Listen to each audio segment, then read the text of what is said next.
नमस्कार दोस्तों, EPS 1995 EPS 1995 यानी कि एम्प्लॉयमेंट पेंशन स्कीम 1995।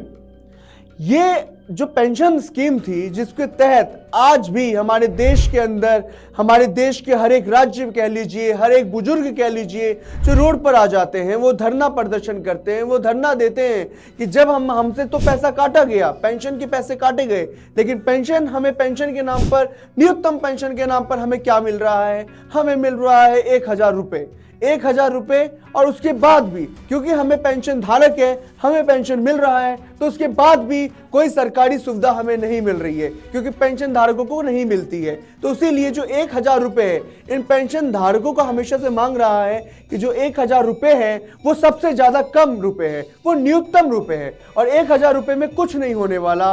1000 रुपए में किसी ना किसी की मेडिकल सुविधाएं होती है, ना दवाई आती है, आज के टाइम में कुछ नहीं होता। 1000 रुपए जो सरकार ने ईपीएस के अंदर, एम्प्लॉयमेंट पेंशन स्कीम के अंदर जो इनसे पैसे लिए थे, जो इनसे पैसे काटे गए थे, जो सिस्टम ने इनसे पैसे काटे थे, आज वो अपने पैसों के लिए, आज वो अपने पैसों पाने के लिए ही लड़ रहे हैं। वो सड़कों पर उतर आए हैं।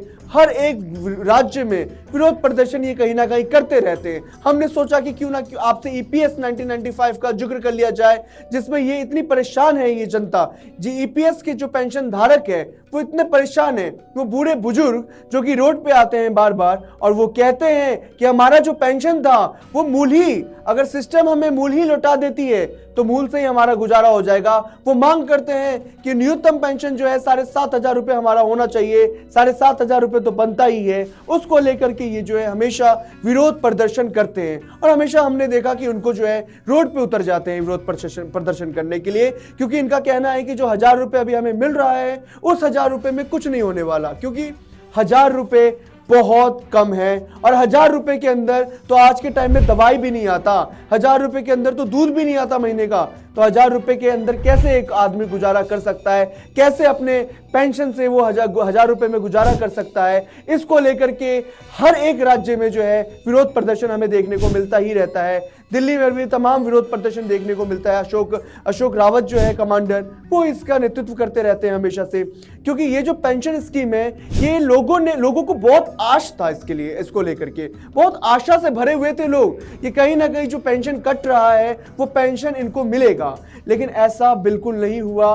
पेंशन का इंटरेस्ट भी यानी कि मूल भी इनके पास नहीं आया और इनको बदले में क्या मिला? बदले में मिला न्यूनतम पेंशन, यानी कि बदले में मिला 1000 रुपया, बदले में मिला 1000 रुपए के अंदर जीना। एक महीने के अंदर, एक महीने में एक इंसान को अगर 1000 रुपए मिलता है तो आप भी सोच सकते हैं कि वो कैसे जिएगा, वो कैसे क्या करेगा, वो अपने दिनचर्या का कार्य कैसे करेगा। ईपीएस 95 बहुत बड़ा मुद्दा है। ईपीएस 95 जो वो पेंशन धारक थे, जो 5.5 करोड़ से भी ज्यादा पेंशन धारक है हमारे देश के अंदर ईपीएस में, वो पेंशन धारक अपने पैसों का डिमांड कर रहे हैं। वो पेंशन धारक बोल रहे हैं कि जो पेंशन में हमारा पैसा लिया गया वो क्यों नहीं आया। तो ईपीएस 1995 का एक ऐसा मुद्दा है जो मुद्दा हर एक पेंशन, अगर ये चीज भी अगर 1995 आ जाता है, ईपीएस 1995, तो हर एक पेंशन धारक के जहन में वो चीजें याद आ जाती है जब इनसे वादा किया गया था।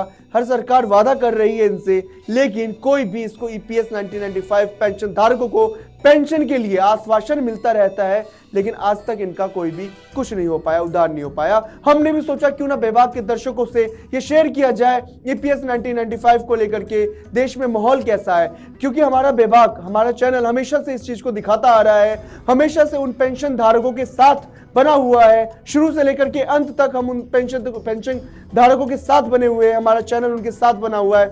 तो हमने सोचा कि क्यों ना ईपीएस 1995 आपसे शेयर किया जाए। ऐसी तमाम जानकारी के लिए आप देखते रहिए हमारा चैनल द बेबाक।